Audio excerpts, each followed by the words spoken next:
fresh off the back of one of the all-time ultimate ball clearances. Very, very close to making the cue ball. 8-ball flying around as well. Loads going on this break. Not the best of hits, but the split's doable. It's got certainly a chance here.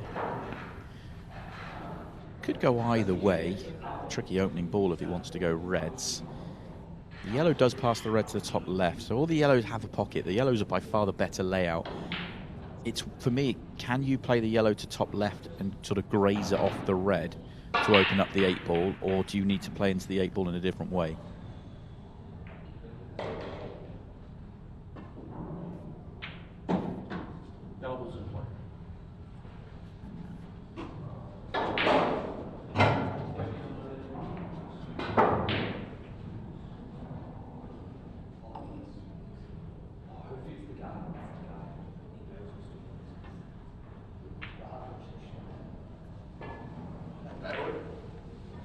Considering how good the clearance was from Andrew on his last visit to the table, that was a very surprising 2 shots. The first shot left him in a very awkward second, and he misses the second shot there. So surprising visit. And these reds aren't, you know, they're not absolutely dead. Obviously, they're much harder than the yellows. A lot hinges on the 2 red by the 8-ball. Does the one to the right of the 8-ball pass to top left? Because that helps, and that gives you a way of dealing with the other one. So I think Chris is thinking about taking these on.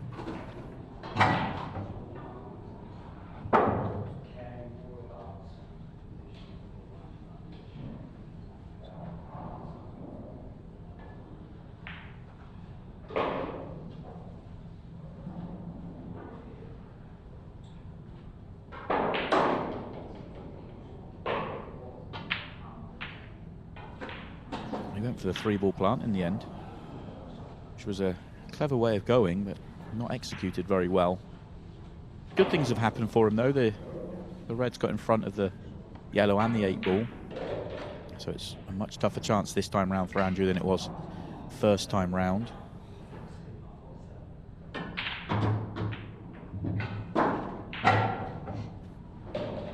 not helped the situation, so he's going to play the loss of turn, which should put him in front in the tactical exchange.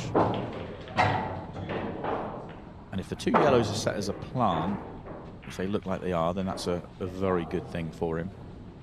It could have been a lot more awkward. He's had a touch of luck, actually, to land so nicely. Still a good chance here for Chris to get the safety. Yeah.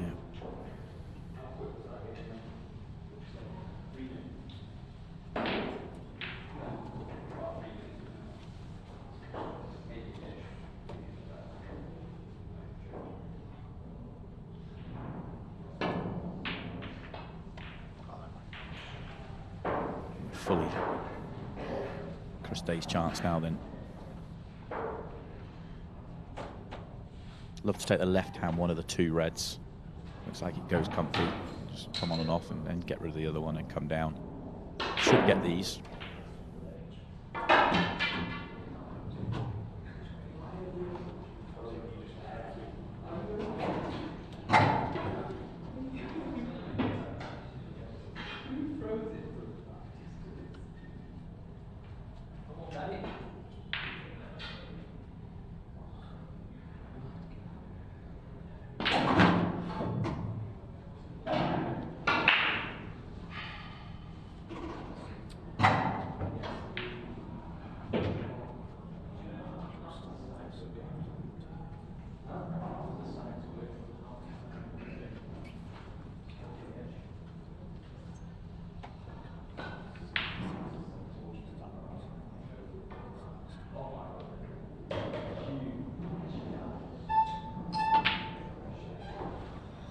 Very, very poor miss from Castaldi.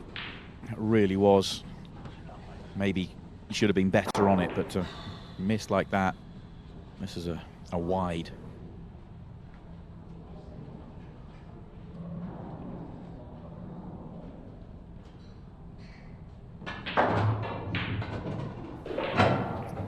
just one that you can sort of make a case that Chris might feel that he hasn't really started and got into the night and found a rhythm, but even so, that's a bit of a jarring miss from him. Yeah, the positional play leading to it was poor because he left him off angle the wrong way, and the one on the right-hand side, he wanted to be on the one nearest the right-hand side at the bottom of the table rather than at the top, and it just never really got hold of that visit. Big moment in this second match, his second match.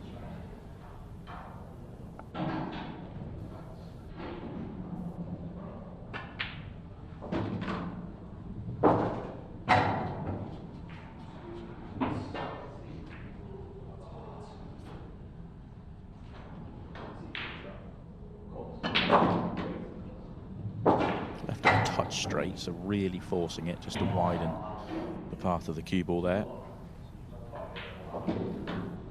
Tidy counter clearance in the end for Andrew Patchett, who goes 1-0 in front.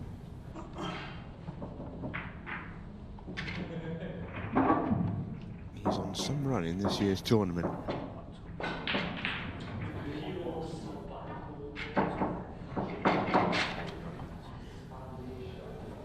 Sometimes you can't beat a bit of a mistake from your opponent. Chris Day won the tactical exchange.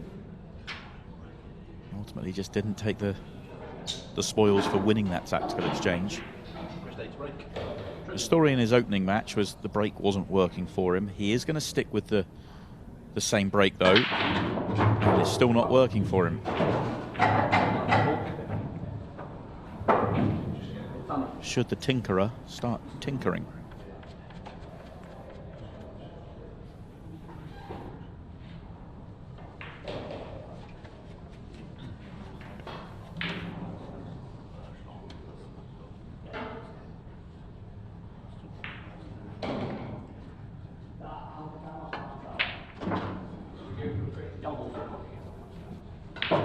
These yellows aren't great. That last roll on the yellow, just knocking it onto the red. Two yellows together don't go. Yellow at the top of the table is guarded but goes. The one at the bottom is guarded but goes. It's just not a nice layout at all. So expect Andrew to get it. The way he's gone in this competition, the shot maker. Yeah, quite. Of course. The way that's gone in, if it wasn't for the fact Andrew had scratched his head, I'd fully believe that he'd taken that on. No, not at all. This is just get the yellow into a nice position.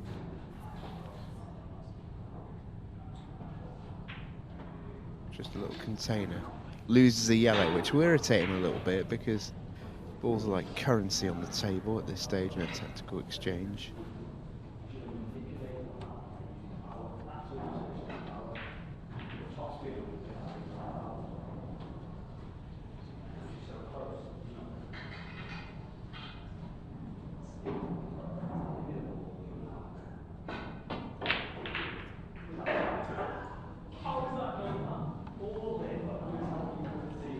I think Andrew will go this time. Very tough spot that for Chris. Didn't really have anything to do. Aggressive, and safety play was tricky. So tried to get a red in front of both corner pockets, and it's not really worked.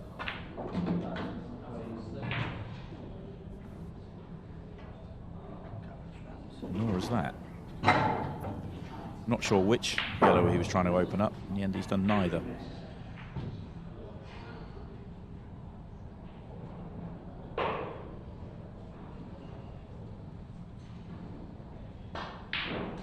So he's touching ball. Just chooses to get rid of one of Chris's reds. Looks a little bit strange. It's the only time in international 8-ball rules where it looks like you're not playing your own set. Takes you back to the olden days where it happened a lot, but touching ball, you are deemed to have already hit your ball, so you can just get down and play your opponents.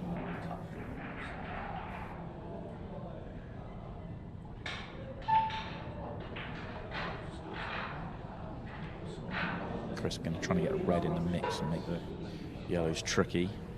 Good job of that.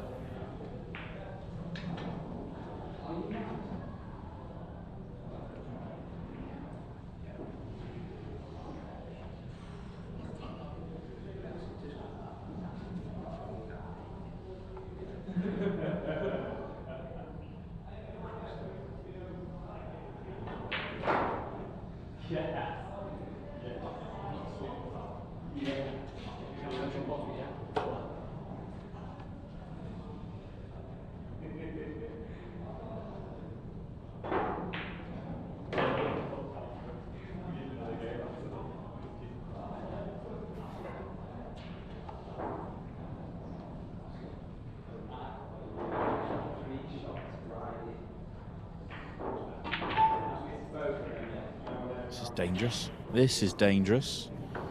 Opens everything up. Anything hasn't left. Oh, this yellow probably does go in left centre, so he has left a great chance on. He was trying to put the red at the top of the table and block it off with a red. In the end, he's just opened things up here for Andrew. He's deciding not to take it, so maybe it's tight into left centre, or maybe he just feels he's a little close to his work. He's not played the greatest of shots there either. Don't mind the safety if you get it right. But he's gifted 𝗧𝗲𝗃 a chance.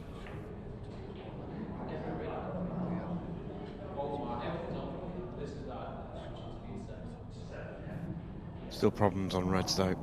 The one just above the yellow, you feel like needs a solve, and that's not exactly what he wanted. Just a little bit too much juice into it. Yeah, tip low. You can see the one over top right. He's still a chance though.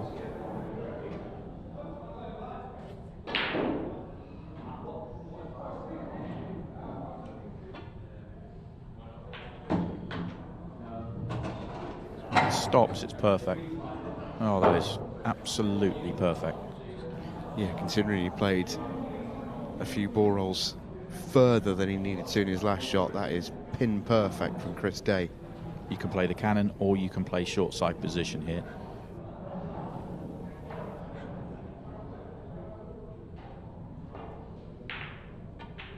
In the end, it's the cannon on the yellow to get the short side position. Very nice. Might have been the problem. It might have been the solution all along. You'll take this to the top right to ensure a nice position on the 8-ball. Tracks over towards that side rail.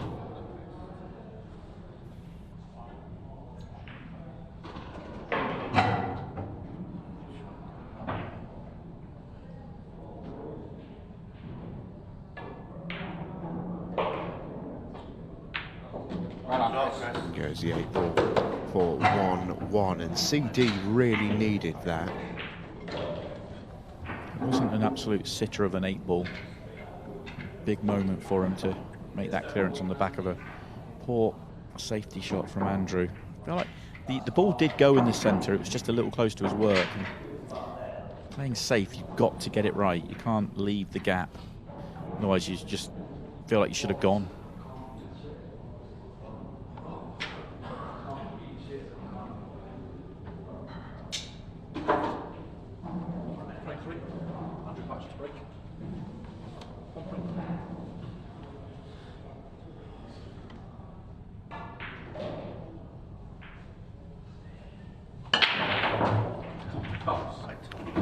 Would say about Andrew Patchett tonight is he's not been breaking fluidly.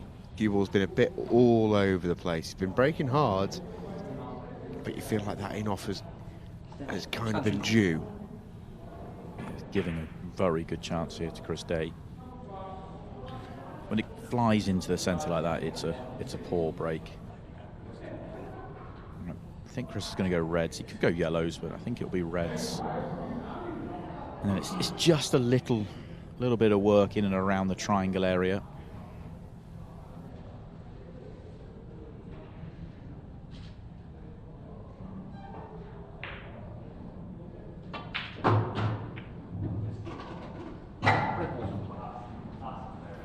May take the plant here. I know the red's a long way from the pocket, but you know, I suppose you've got the angle on the other one. If he goes bottom left, he could just go into the yellow and red, but the red could tie up with the yellow, whereas if he takes the plant and gets it, it's frame over. Let's see if he ties up the red here.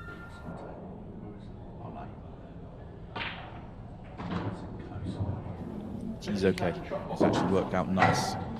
the yellow going down and moving the other red opens the window for the one he's nearest to. That's not how he played it, and if he did play it like that, it's incredible vision, but I don't believe he played that at all.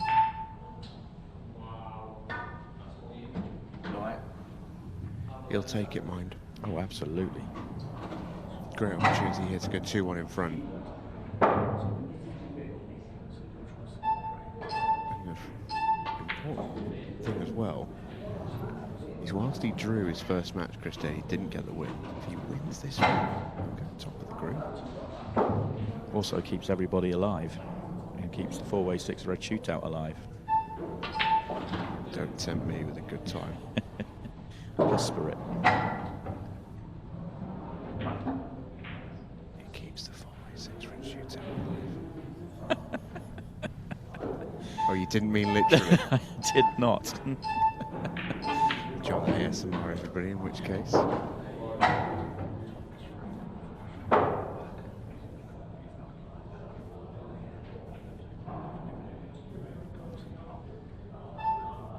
Chains up quite nicely this for Christe. Simple 8 ball waiting for a 2-1 lead. Clock will stop after it, so a shade over 3 minutes to work with for Andrew Patchett. But it'll be off the Christe break. One thing you would say for CD is he's not been having a huge amount of success with it so far. But right now, he won't be thinking too much about that. He's in the lead with just a trickle over 3 minutes to play. Does he change his break? Does he change his break to try and find something that works? Does he change his break to try and leave a messy layout if it doesn't make a ball? This is what's going through Chris's mind right now. Because he does have, as we said at the top of the show, he has a few different breaks at his disposal. He's the only player in the game that will slide down to a third ball break, which he does use from time to time.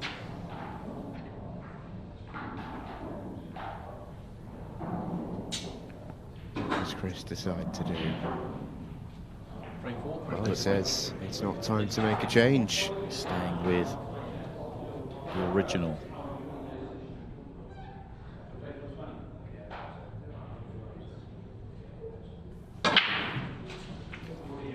Gets one. Cue ball was perfect, but it is bone dry. Andrew Patchett to the table. Bad news for CD. Bad news for Andrew is this is a tricky layout. The good news is he's got an opportunity. He's going reds. I just wonder whether yellows are a better option. I know that the argument for reds is that they all kind of go, they were better layout, the bottom right-hand corner of the table. The one up the table on the cushion is awkward. Just thought there might have been a possibility to kind of take the one to the yellow to the centre and use another one of the yellows to kind of turn the tables in this frame at the bottom side. It might not have been on, it's all obviously happening quickly at 15 seconds a shot.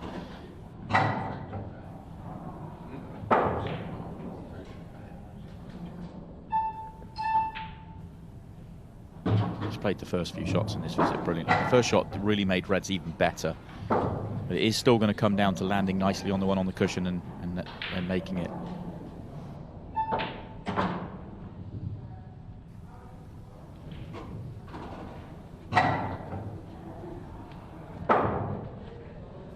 He's playing it now, so he must be really nice on it.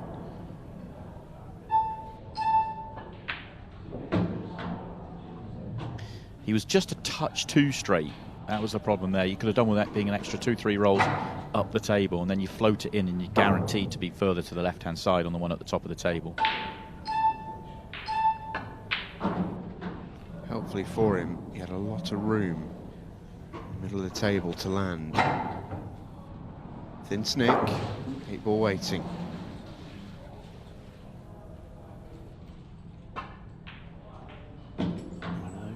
Contact with that yellow, wanted to slide by, just makes the 8 ball trickier. Are we about to see our third draw in 4 matches? 1 minute left. This 8 ball for 2-2. In it flies, cue ball is safe. 2-2 with 50 seconds to play. Andrew Patchett with the next break. Who knows? It's a dagger for 𝗨𝗪𝗏𝗍 more than anybody else because he's eliminated with a draw. Keeps the other three alive, but puts Andrew in control. Andrew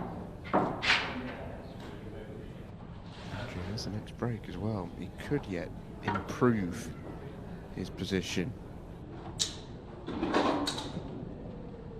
If he wins too, with the other matches being draws, he's all but through.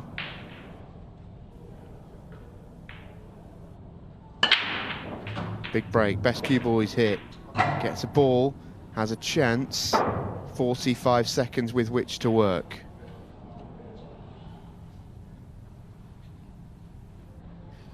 Yeah, nearly got down and started potting the reds. Decided to change his mind and go yellows.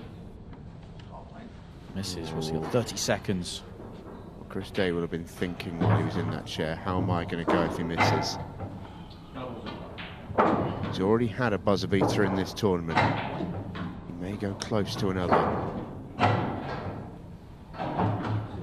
Two yellows at the bottom are a problem. He's not on it. Shorter pace. Oh, it's an unbelievable effort as the cue ball stopped. Whacks the 8 ball. If it goes, he's going to win. It's tracking, but it's going to land short. That was nearly the most insane buzzer beater we've ever seen. That was astonishing. Chris Day nearly pulled out the biggest madness you've ever seen. But goodness me, it ends after all of that in a draw, and it's Andrew Patchett who's all smiles, and why wouldn't you be? He's the only man with a win to his name after 4 matches in the Champions League. What an incredible night so far. 2 more matches to come.